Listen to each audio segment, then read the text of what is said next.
Video बनाए बहुत दिन हो गया, मैंने सोचा आज पोस्ट ही कर दूँ। तो मार्कंडेय महादेव मंदिर में हम लोगों ने दर्शन कर लिया और दर्शन करने के बाद से हम लोग वापस के निकल पड़े आगे की तरफ। और हमें जाना था यहाँ से कहीं और भी आगे चल के। हम लोगों ने पहले सीएनजी लिया, सीएनजी लेने के बाद से फिर हम निकले आगे की तरफ। और आगे हमें निकलने के मैक्सिमम 30 मिनट बाद ही हम लोग पहुँच गए थे अपनी मंजिल पे। और यहाँ से भी हमें काफ़ी चलना था, तो गाड़ी पार्क हुआ और पार्क करके गाड़ी हम सब उतरे गाड़ी से और सब पैदल ही निकल पड़े। और हम सबको दूर से ही अंदाज़ा लग गया था कि ये जगह कितनी खूबसूरत होने वाली है। तो ठीक है, मैं आपको अब यहाँ से लेके चलती हूँ ऐसी जगह जहाँ पहुँचने से ऐसा लगता है ना कि बाहर की सारी आवाज़ अचानक शांत हो गई हो। एक ऐसी जगह जहाँ सिर्फ मंदिर नहीं बल्कि सुकून महसूस होता है, जहाँ हज़ारों लोग तो आते हैं लेकिन फिर भी बहुत शांति मिलती है।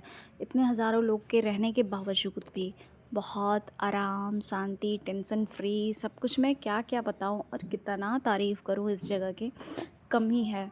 तो अगर आप कभी वाराणसी आए ना तो इस जगह को सिर्फ देखने मत आना, थोड़ी देर यहाँ बैठने, शायद आपको भी बहुत शांति महसूस हो, जिसको मैं ना शब्दों में बता ही नहीं सकती कि मतलब आपको आके यहाँ कितना अच्छा लगेगा।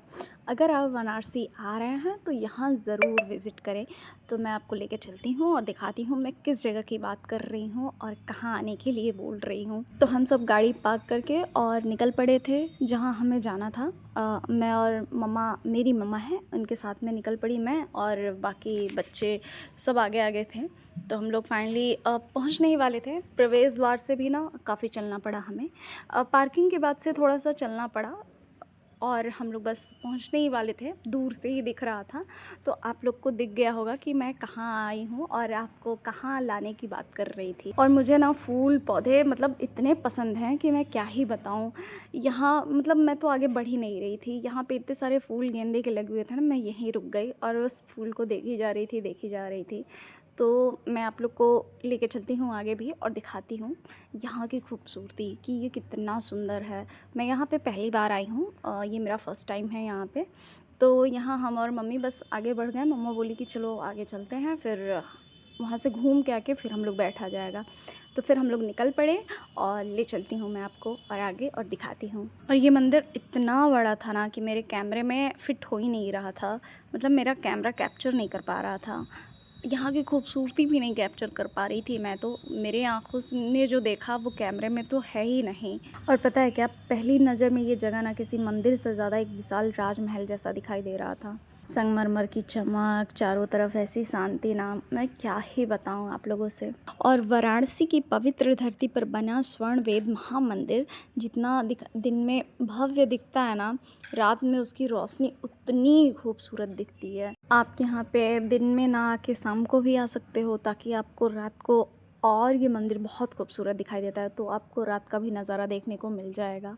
यहाँ की नक्काशी, विशाल कमल डोम, शांत वातावरण और पॉजिटिव एनर्जी मन को अलग ही सुकून देती है। जैसे आप अंदर आते हैं ना, आपको एक अलग आध्यात्मिकता अनुभव महसूस होने लगता है।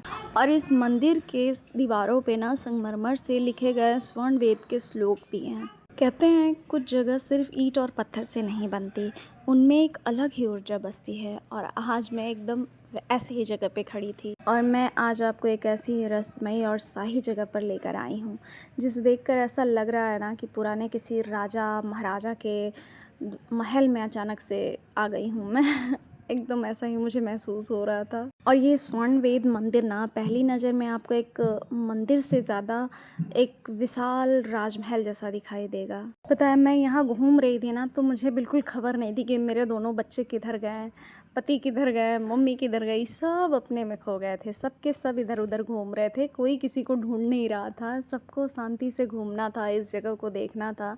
मतलब हम जितने भी साथ में गए थे लोग, सब अलग अलग इधर उधर घूमे जा रहे हैं, और मैं तो बस पत्थरों को, दीवारों को ही निहार रही थी। मतलब मैं क्या ही कहूँ आपको, आप वहाँ अगर जाएंगे तो आपको समझ में आएगा कि मैं क्यों इतनी इस जगह की तारीफ़ कर रही हूँ। इतना खूबसूरत है ये जगह ना कि मैं तो बता भी नहीं पाऊँगी आपको। मैं बताने की कोशिश तो कर ही रही हूँ, पर दिखा नहीं पा रही हूँ, क्योंकि मेरा कैमरा ना उसको कैप्चर ही नहीं कर पा रहा है इस जगह को, जितना ये जगह खूबसूरत था। जब मैं इस मंदिर के बीचों बीच में खड़ी थी तब मुझे ये दिखा। और यहाँ पे कोई ऐसी चीज़ नहीं थी ना जो खूबसूरत ना हो। फर्श से लेके, दीवार से लेके, छत से लेके, क्या ऐसा नहीं था कि जो खूबसूरत ना हो। हालांकि जिस टाइम पे मैं गई हूँ यहाँ पे अभी काम चल रहा था, तो आधा ही हम लोग घूम पाए थे। ये कम से कम 20 मंजिल बना है। स्वर्ण वेद मंदिर जो है ना, ये 20 मंजिल बना है। और यहाँ पे पता है एक साथ बैठ के कम से कम 20,000 लोग एक साथ योगा और ध्यान दोनों कर सकते हैं। ये इतना बड़ा है, मतलब आप अंदाज़ा लगा लीजिए कितना बड़ा है ये। कम से कम 20,000 लोग एक साथ। और मैं यहाँ को कैप्चर करने में इतनी बिज़ी थी कि मैं ना यहाँ पे बैठ के 10 मिनट सुकून से बैठ भी नहीं पाई कि हाँ मैं 10 मिनट बैठूँ, आराम से इस जगह को देखूँ, महसूस करूँ। ऐसा कुछ नहीं कर पाई मैं। जब तक मैं सारा कैप्चर कर रही थी, फ़ोटो ले रही थी, उतने में ही टाइम हो गया कि हमें वापस अब निकलना है। और ये सब मैं आप लोग को इसलिए दिखा रही हूँ ना कि मतलब मुझे बस था कि मुझे दिखाना है, पर मैं नहीं दिखा पा रही हूँ जो भी यहाँ की खूबसूरती है। बहुत बहुत बहुत खूबसूरत ये जगह थी। और हम लोग का टाइम हो गया था कि चलो अब निकलना है, तो हम लोग निकलने लगे, आगे जाने लगे।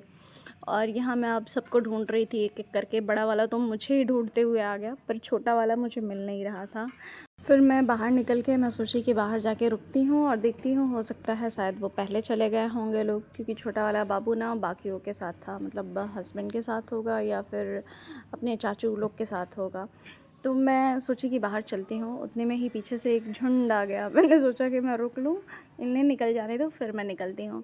फिर मैं अपने बड़े वाले को लेके निकल रही थी, उतने में ही देखती भी रह रही थी। हाँ, ये जो बैरियर लगा है ना, यहाँ से उस साइड नहीं जाना था, क्योंकि उधर थोड़ा सा काम चल रहा था। थोड़ा क्या, मतलब पूरा ही काम चल रहा था। और हम दोनों निकल रहे थे और मुझे बाकी लोग मिल ही नहीं रहे थे। तो मैं सोची बाहर चलो, वेट करो, दिख जाएंगे तो ठीक है। कैसे कैसे करके उतर गई मैं। और पता है क्या, मैं बाहर आके बैठने के बाद भी ना मेरा हाथ रुक ही नहीं रहा था। मैं फिर से कैमरा उठा के शुरू हो गई इसे रिकॉर्ड करने में। मतलब मैं रुक ही नहीं रही थी, बस रिकॉर्डिंग किए जा रही थी पूरे टाइम, बस मैं वही कर रही थी। थोड़ा देर बाद मुझे पता चला कि लग रहा है मैं ही जल्दी चली आई, बाकी सब तो अंदर ही रह गए थे, कोई अभी नहीं आया था। और मुझे लग रहा था कि मैं ही लेट हूँ। मैं ये सोच रही थी कि ना लग रहा है सब चले गए हैं और मैं बस बच गई हूँ और मेरा बेटा बच गया है। पर बाहर आने के बाद से जब मैं वेट कर रही थी तो सब धीरे धीरे एक एक करके आ रहे थे। और फिर जब मुझे लगा कि हाँ सब आ गए, तो हम लोग ना निकलने लगे। जिधर से आए थे हम लोग, प्रवेश द्वार जो था उधर ही हम लोग वापस जा रहे थे। फिर हमें पता चला नहीं नहीं, हमें जहाँ से हम उतरे हैं वहीं पे ही एग्ज़िट था, तो हमें उधर से ही जाना है वापस। इधर से नहीं, इधर से तो बस एंट्री हो रही है, एग्ज़िट आपको उधर से ही करना है। तो फिर हम लोग रिटर्न लिए, वापस आए और यहाँ से एग्ज़िट लिए। और इतना घूमने के बाद से मैं बहुत थक गई थी, तो इसलिए मैंने वीडियो बंद किया। मिलते हैं नेक्स्ट वीडियो में, तब तक के लिए थैंक यू सो मच।